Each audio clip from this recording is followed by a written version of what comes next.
Welcome to All Saints. Behind me you can see the chancel case of our 1887 Hill & Son pipe organ. Today we're going to have a look inside the organ and show you all the parts of the instrument that you never normally get to see. So we're going to start our tour down here in the basement of the church. This is underneath the floor of the chancel, and this is the blower.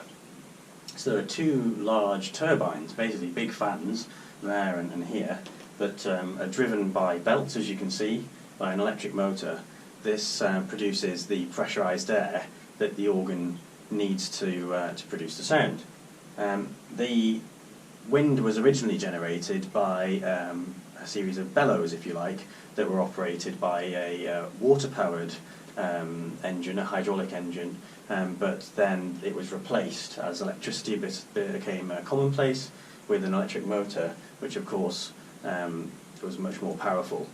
And now I'll head upstairs and we can see what happens inside the organ once the air leaves this room and heads upstairs. That pressurised air, which we refer to as wind, then makes its way upstairs into 6 reservoirs.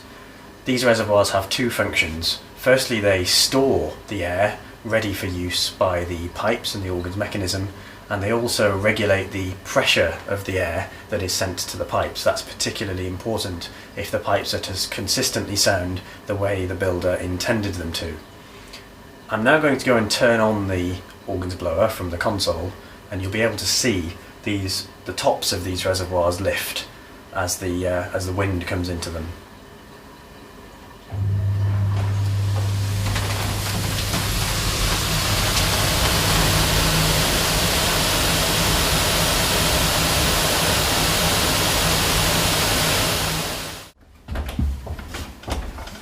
As we come up into the organ, one of the first things you notice are the mouths of these 32-foot double diapason pipes here. These were added later, also by Hill, and produced some of the lowest sounds on the organ. This pipe, bottom F, that's F below the bottom end of the piano. For those of you who aren't musicians or musical, it's almost impossible to perceive a note when this pipe sounds. It's more of a rumble that you feel, but the effect of that, as you can imagine, under a large chord, is incredible. It really makes the whole building vibrate. To the left of those double diapason pipes we have the pedal soundboard. This is where the violone, violoncello, bourdon and bass flute and quint stops are located. And you can see that, and this is a fantastic thing about the Victorians, isn't it? These pipes, you can't really see them from the church. You can just see them from the north transept if you know where to look and if there's a light on in here. But even so, they've gone to the trouble of painting every single pipe, and not even just painting them, but stenciling these flowers on every single one. It's a really nice example of that idea that form is just as important as function in Victorian engineering and Victorian architecture. I'm now on the great passage board.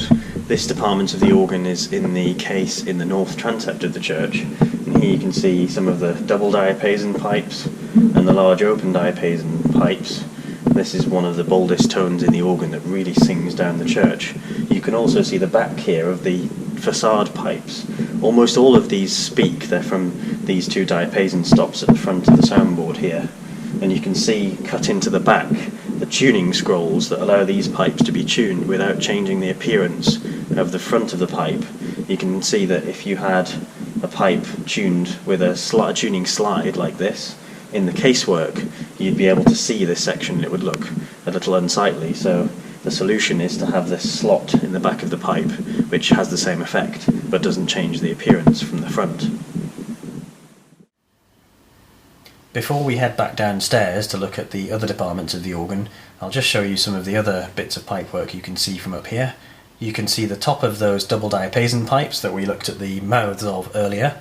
Behind that you can see the resonators of the trombone.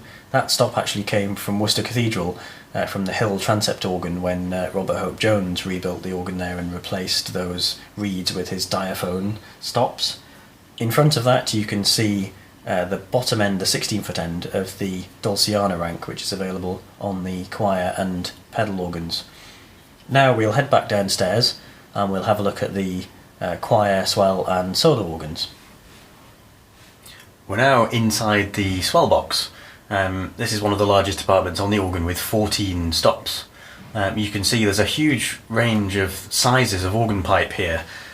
Here's the 16-foot double trumpet stop, behind which there's the 3-rack mixture, which has some of the smallest pipes. You can immediately see the massive difference in size.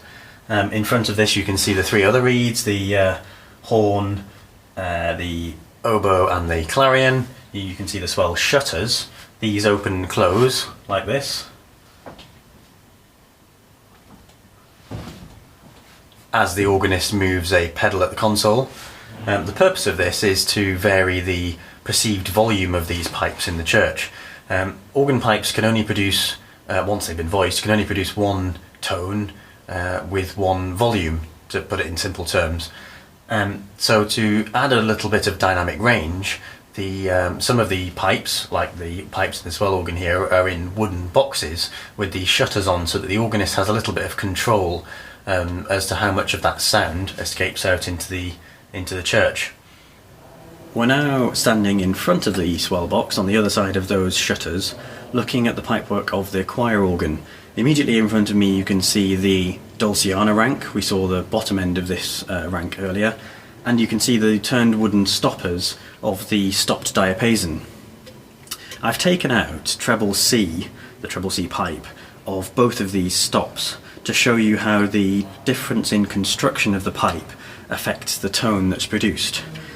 Here's treble C of the Dulciana, which is quite a thin pipe. This produces a rather edgy tone, as I'll now demonstrate. And here is treble C of the stopped diapason. It's much wider, and it also has this turned wooden stopper in the top. This does 2 things. One, it lowers the pitch of the pipe relative to its length by about an octave, and it also suppresses every other harmonic in the harmonic series, which affects the tone that's produced. Now, I won't go into detail about harmonics and how they affect the sound. I'll just blow the 2 pipes separately so you can hear the difference. So first of all, the Dulciana again, and now the stop diapason. So these 2 pipes produce exactly the same pitch, but a huge difference is in the tone that's produced by the 2 pipes, and that's purely down to the construction. So now you can imagine why, if we have 48 stops all constructed differently, how it's possible for the organist, rather like an artist picking his colours and mixing the colours in different ways to produce the right colour for the scene he's painting.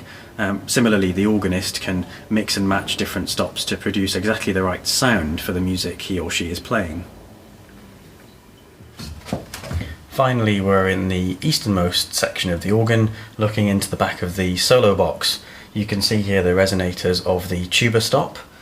In front of that there's a pair of strings and 2 more orchestral reeds, a clarinet and an oboe, and you can just see the edge of the shutters. The solo is partially enclosed. Outside of the box there is an 8-foot metal flute and a 4-foot open wooden flute. There originally was also a 2-foot harmonic gemshorn stop. Sadly, that stop's been lost.